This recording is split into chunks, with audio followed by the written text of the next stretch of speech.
Right, hello everyone. Tutorial we're going to do today is of this puzzle here, okay? Looks pretty straightforward, and it is straightforward really, but the way that we're going to actually draw this is different to anything that you've done before in my lessons, so I will just go over it for you. So, first thing we've done is created a sketch. So what I've done is I've actually drawn all there, that is the profile of our puzzle. Okay? So now we're going to add dimensions to it. So we've added our first dimension of 100. We're going to do our second dimension, which is already 100, okay? I've actually already drawn this out, and I've deleted all the dimensions, so I'm just going to redo it and show you all how it's done. Okay, so although that is correct, what we're going to do is we're actually going to click on that dimension, okay? Now what that does is it makes that dimension the same as this dimension. So if we change that dimension, that will change because they are the same dimension. So the next thing we're going to do is we're going to position our little cutouts and extrusions here. Okay, so this one wants to be 10 mil up, but what we're going to do is we're going to click on that. I'm going to say we want it to actually be 100 divided by 10, which makes it still 10, but again it's driven off this dimension. So when we change this, this will automatically scale up with it. Once again, we do the same there. That's 25. We do want it to be 25, but in fact we want it to be that divided by 4. So that's 25, okay? So it's a quarter of the way along, which is what we want. Again, with our diameter here, it's at 10 mil, but we want it to be the same as, we can actually click on that one, because it's still giving us the same relationship to that 100.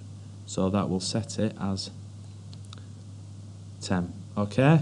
So you repeat that process all the way around. So I will just now flick to, here's one I created earlier, as they say. So we can double click on there, okay?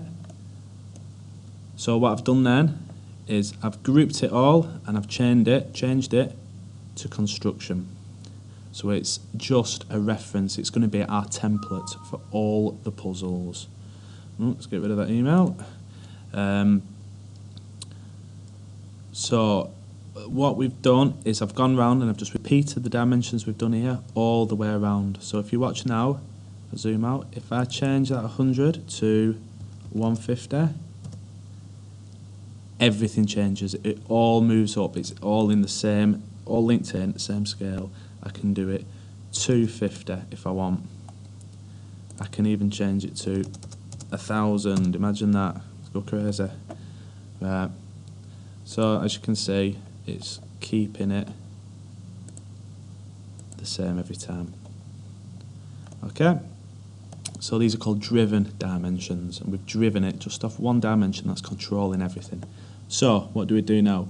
We draw our piece in here, and then we extrude just that one piece. Okay, so I've extruded it, I've changed its colour to a beautiful pink. I've added a couple of fillets on there, and now we are happy with that. Okay, so what we can actually do with this now is save it. I've just saved that as item 1, it's just the first piece of the puzzle, and now we can use this to create the second one. So what we're going to do is we're going to do save as, okay, and I've already got a 2 there because I've obviously already done it, so I'll just call this one 12. So we're going to save this as item 12. Okay, so we can delete that, and we can open our item 12. So obviously it's the same as our first piece that we did. So what we're going to do is we can group all this, and we can change that to construction, because for our second piece we want to draw all the way around here like so. So if I go now back to our piece number 2, so what you would then do is you will get, once you've got your finished sketch, if it works, it's going to look like that. So everything now is construction except our piece here, and we can extrude that. Change that colour to blue, saved it. So you repeat that process then for number 3. As you can see there, just done the same, and the same again for number 4.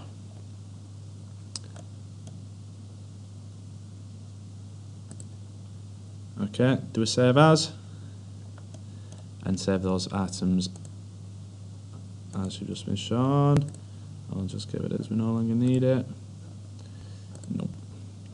Right, so what we're going to do now is we are going to position these now in an assembly. So with this exercise we're not actually going to use any constraints, we're just going to rely on that because it's been done for a template. We can actually position it as drawn in the template. So we're going to place down item 1. And then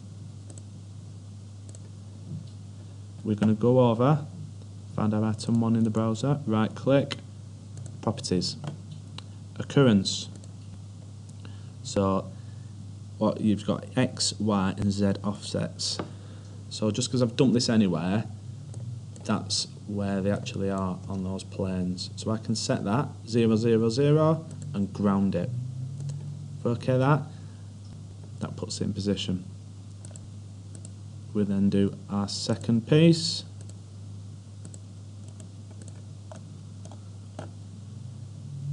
Right click, our properties, occurrence, once again, 0, 0, 0 and grounded.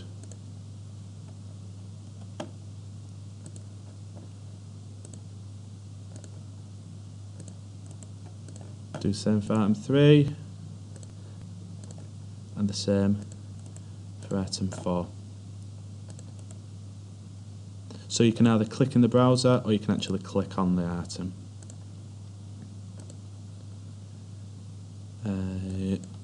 0, 0, 0, grounded. Okay. And again for item 4. 0, 0, 0, grounded. Bish bash bosh. There we go. Look at that. All in place where we expect it to be, and we've done that without adding any constraints. All driven from our first template that we did. Okay, so that's the tutorial. Thank you very much. Over and out.